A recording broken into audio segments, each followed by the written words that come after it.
요한계시록 13장 11절에서 18절의 말씀을 읽고 우리 13장 전체의 말씀을 묵상하도록 하겠습니다. 제가 한 절, 여러분이 한 절, 마지막 절은 함께 읽습니다. 내가 보매 또 다른 짐승이 땅에서 올라오니 어린 양같이 두 뿔이 있고 용처럼 말을 하더라. 그가 먼저 나온 짐승의 모든 권세를 그 앞에 행하고 땅에 사는 자들을 처음 짐승에게 경배하게 하니 곧 죽게 되었던 상처가 나은지라. 큰 이적을 행하되 심지어 사람들 앞에서 불이 하늘로부터 땅에 내려오게 하고 짐승 앞에서 받은 바 이적을 행함으로 땅에 거하는 자들을 미혹하여 땅에 거하는 자들에게 이르기를 강에 상하였거나 살아난 짐승을 위하여 우상을 만들라 하더라. 그가 권세를 받아 그 짐승의 우상에게 생기를 주어 그 짐승의 우상으로 말하게 하고 또 짐승의 우상에게 경배하지 아니하는 자는 몇이든지 다 죽이게 하더라. 그가 모든 자 곧 작은 자나 큰 자나 부자나 가난한 자나 자유인이나 종들에게 그 오른손이나 이마에 표를 받게 하고 누구든지 이 표를 가진 자 외에는 매매를 못하게 하니 이 표는 곧 짐승의 이름이나 그 이름의 수라. 지혜가 여기 있으니 총명한 자는 그 짐승의 수를 세어보라. 그것은 사람의 수니 그의 수는 666이니라. 아멘. 우리가 어제 말씀에서 12장 말씀을 함께 묵상했죠. 우리가 어제 말씀 가운데 해산의 고통 가운데 있었던 한 여인과 용의 이야기를 함께 보았습니다. 간략하게 어제 이야기를 잠깐 하면 이 여인은 한 남자아이를 출산해요. 철장으로 만국을 다스리게 될 이 아이는 출산 즉시 하늘로 올라가게 됩니다. 한편 이 아이가 태어났을 때, 그 여인이 산고의 고통을 다하고 이 아이가 태어났을 때 태어나자마자 집어삼키려던 용은 하늘과 땅을 주관하시는 하나님의 권능으로 심판을 받게 됩니다. 하늘에 있던 용이 땅에 떨어지게 돼요. 땅으로 떨어져 버린 용은 하지만 자신이 패배했음에도 불구하고 이번에는 메시아를 공격 대상으로 삼은 것이 아니라 교회를 공격하기 시작합니다. 이 땅에 남은 하나님의 말씀 지키는 자들을 공격하려고 하죠. 그것이 이제 우리가 어제 함께 읽었던 12장 말미의 내용이었어요. 오늘 말씀에서 이제 용이 교회를 전멸시킬 결심을 하고 조력자들을 소환합니다. 하나는 바다에서, 하나는 땅에서 불러내서 자신을 돕도록 해요. 이들의 목적은 하나입니다. 이 땅의 교회를 전멸시키는 거예요. 1절과 2절, 우리 13장 1절과 2절 말씀에서 내가 보니 바다에서 한 짐승이 나오는데 뿔이 10이요 머리가 7이라. 그 뿔에는 10 왕관이 있고 그 머리들에는 신성 모독하는 이름들이 있더라. 이 바다 괴물의 모습은 어디에 나오는 모습인가 하면 다니엘서 7장에 나오는 괴물의 모습과 유사합니다. 거의 같아요. 괴물을 표현하고 있는 표현 방식이 다니엘서 7장에 나와 있는 모습과 유사합니다. 그런데 이 다니엘서에는 네 짐승의 특성이 따로따로 있었어요. 그래서 네 제국을 상징했습니다. 이스라엘을 핍박하는 바벨론, 아수르, 이러한 네 제국을 상징했어요. 그 권세 또한 나뉘어져 있었습니다. 그런데 오늘 요한계시록이 말하고 있는 바다 괴물은 그 권력과 사악함이 하나로 합해져 있어요. 다니엘서가 말하는 이스라엘을 괴롭히던 4개의 국가를 합한 것 이상의 권력이 교회를 지금 괴롭히고 있음을 상징하고 있습니다. 오늘 말씀 3절에서 13장 3절에서 이런 표현이 있습니다. 짐승의 머리 하나가 상하여 죽게 된 것 같더니 그 죽게 되었던 상처가 나았다. 이 말이 주는 단서가 있어요. 역사적인 단서가 있습니다. 사실 이 그림은 네로 황제를 생각하게 하는 그림이에요. 네로 황제가 주 68년에 자신이 자살을 택합니다.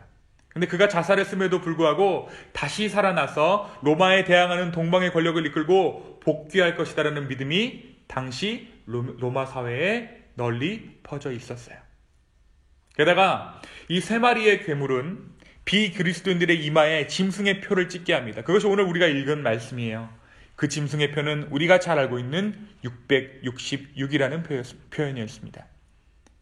이 666이라는 표를 해석하는 이야기들이 많아요. 그런데 사실 이 666이라는 숫자도 네로 황제를 상징하는 것이라는 의견이 지배적입니다.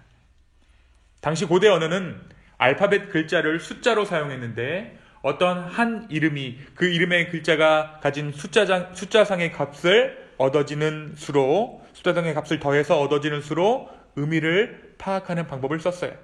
그래서 가이사 네로, 케사르 시저 했을 때 시저 네로라는 이름을 헬라어에서 히브리어로 바꿔놓으면 그 숫자가 666이 돼요. 결국 이 네로 황제가 뭘 했냐면 자신을 신격화해서 자신을 우상으로, 자신을 신으로 섬기게 했죠. 정말 무소불위의 권력을 가지고 사람들 가운데 폭정을 가하면서 나를 경배하라 했던 것이 바로 이 네로 황제였어요.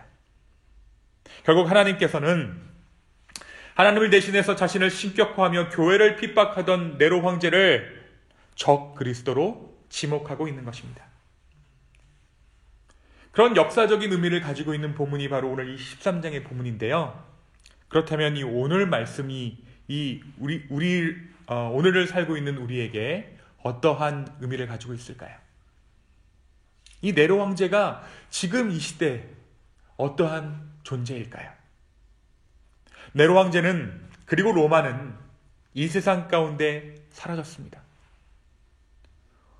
오늘날 적그리스도를 상징하는 세력들은 그러나 여전히 우리의 삶 깊숙이 침투해서 너무나도 가까이 있어서 친숙함을 느낄 정도예요. 오늘 말씀을 잘 보면요, 용을 필두로 해서 두 짐승이 이룬 것은 삼위일체예요. 악의 삼위일체. 용 한 마리, 그죠? 용 한 마리를 머리로 해서 바다에서 나온 괴물, 땅에서 나온 괴물. 이들이 뭐 하냐면 전도해요. 오늘 말씀을 잘 보십시오. 교회가 하고 있는 그것들을 그대로 이들이 따라합니다. 하나님의 존재 방식, 성부, 성자, 성령의 방식을 적그리스도 역시 그대로 모방하고 있어요. 적그리스도는 결국 사탄의 그리스도입니다.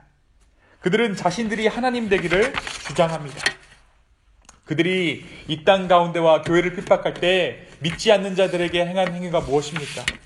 이마에 짐승의 표를 찍는 행위였어요. 우리가 7장의 말씀을 묵상할 때 하나님의 천사들이 하나님을 경배하고 예배하는 자들에게 인을 치는 장면을 함께 묵상했죠. 그 숫자가 뭐였습니까? 14만 4천이었어요. 똑같이 이들도 이마 가운데 도장을 찍는 거예요. 인을 치는 거예요. 사탄의 인을. 이들은 악의 삼위일체를 구성해서 삼위일체 하나님처럼 행사하면서 하나님의 구원 사역을 모방하여 사람들의 이마에 인을 치는 행위를 통해서 자신의 세력을 확장해 나갑니다. 마치 무엇처럼요? 하나님처럼. 이들은 오늘 말씀 13절에서 15절이 이야기하는 대로 하늘에서 내리는 것이라고 하면서 불을 뿜고 복화술을 이용해서 신이 말하는 것처럼 속임수를 쓰는데 거리낌이 없습니다.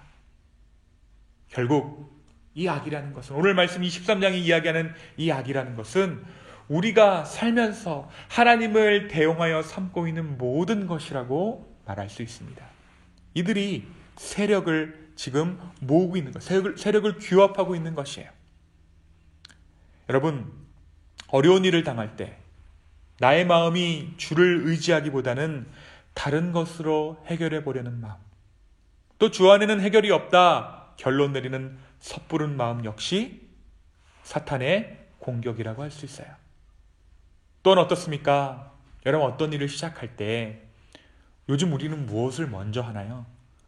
요즘 우리를 사는 우리는 검색이라는 것을 먼저 해요. 그죠? 그래서 어떤 신조어가 있냐면 구글 신이라는 신조어가 있어요. 구글 앞에 모든 걸 다 물어본단 말이에요. 그것이 우리가 더 이상 낯선 광경이 아니에요. 뭐 어떤 생각이 딱 떠오르면 먼저 뭐부터 하면 검색부터 딱 시작해요. 제 경우에는 어쩌다가 내 미래는 어떨까 하는 그 검색어를 제가 나의 신년우를 검색창에 써 넣어보려고 하는 내 자신을 발견한 적이 있어요. 사는 게 답답해서 어느 날 이렇게 앉아있는데 컴퓨터에다 그걸 쳐보고 싶은 거예요. 10년 후 내 모습 어떨까? 근데 답을 줄 것 같아요, 꼭. 우리가 내리는 수많은 결정들은 이미 수많은 기업들의 데이터가 되어서 정보를 제공하고 실수 없는 인간, 실수 없는 선택을 하게 만들어요.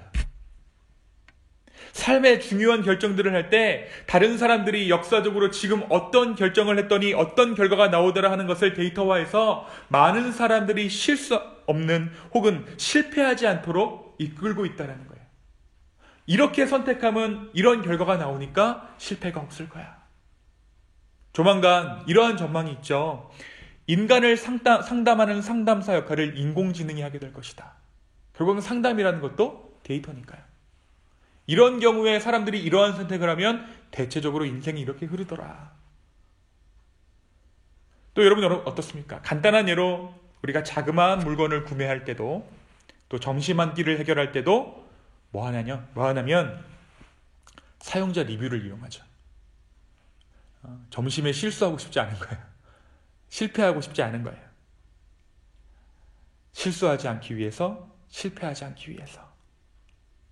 저는 이 모든 것이 적그리스도라 말하는 것이 아닙니다. 그러한 행동을 하는 이유에 대해서 우리는 생각해 봐야 한다는 거예요. 왜 많은 사람들이 그렇게 할까요? 왜 나 역시 그러고 있을까요? 저는 이 마음이 왜 그런가 살펴보면 넘어지지 않고 싶어서예요. 실패하지 않고 싶어서입니다. 적어도 남들만큼은 살고 싶어서예요. 근데 넘어지지 않고 싶은 그 마음, 죄인이 되고 싶지 않은 마음, 아니 한 번도 넘어진 적 없었던 것처럼 행세하게 하는 그 마음이 사실은 우리를 검색에 의존하게 하고 대세를 따르고자 하는 마음을 우리 가운데 품게 하는 것입니다. 저는 그 마음이 적그리스도라고 말하고 싶습니다. 넘어지는 우리 자신을 인정하는 우리, 영원히 넘어지는 우리, 그래서 예수 그리스도의 복음이 필요한 우리의 모습을 인정해야 합니다. 아이러니하게도 넘어지는 것이, 실수하는 것이, 실패하는 것이 우리를 적 그리스도로부터 지키는 길이라는 것입니다. 사랑하는 여러분, 무언가를 결정하기 전에 검색보다 기도입니다. 다른 사람에게 내 마음을 토해내기 전에 기도가 먼저입니다. 또 누군가에게 영향력을 내가 먼저 행사하기 전에 기도가 먼저예요. 하나님 앞에 먼저 아뢰야 하는 것입니다. 여러분, 무엇이 여러분을 의삼고 있습니까? 우리 이 아침에 여기 왜 나왔습니까? 우리가 넘어지지 않아서, 실패하지 않아서, 실수하지 않으려고 여기 나온 것이 아니에요. 주님, 내가 넘어졌습니다. 내가 실패했습니다. 아담이가 에덴 동산에서 범했던 그 죄악이 바로 내 안에 있는 죄악입니다. 그것을 인정하고 주님의 복음을 구하며 주님의 도우심, 주님의 살리심을 구하며 복음이 필요해서 이 아침에 나왔습니다라는 그 고백을 회복하는 저와 여러분의 이 아침 되기를 소망합니다. 사랑하는 여러분, 오늘 우리의 기도 가운데 주님의 은혜만을 간구하며 이 적그리스도가 창궐하는 이 세상 가운데 믿음으로, 복음으로 세상을 이겨나가는, 이미 주님께서 주신 그 승리를 쟁취하는 오늘 하루 되기를 예수 그리스도의 이름으로 축원합니다. 이 시간 함께 기도하겠습니다. 주님, 적그리스도가 이미 삶의 깊숙한 곳부터 우리에게 침투해서 우리의 삶을 조종하려 합니다. 그러나 주님, 우리가 이 시간 아버지 앞에 무릎 꿇습니다. 우리가 넘어진 자들입니다. 주님께서 일으켜 세워주셔야 합니다. 성령 하나님, 우리를 주장하여 주십시오. 우리 가운데 함께하여 주십시오. 주님, 막대한 자본이, 돈의 힘이 우리를 움직이는 것 같으나, 그러나 우리를 움직이는 것은 예수 그리스도의 복음이요, 주님께서 다시 오시는 그날입니다. 성령 하나님, 우리의 삶을 인도하여 주시고 우리와 함께하여 주시옵소서. 감사합니다. 이 모든 말씀 예수님의 이름으로 기도하였습니다. 아멘.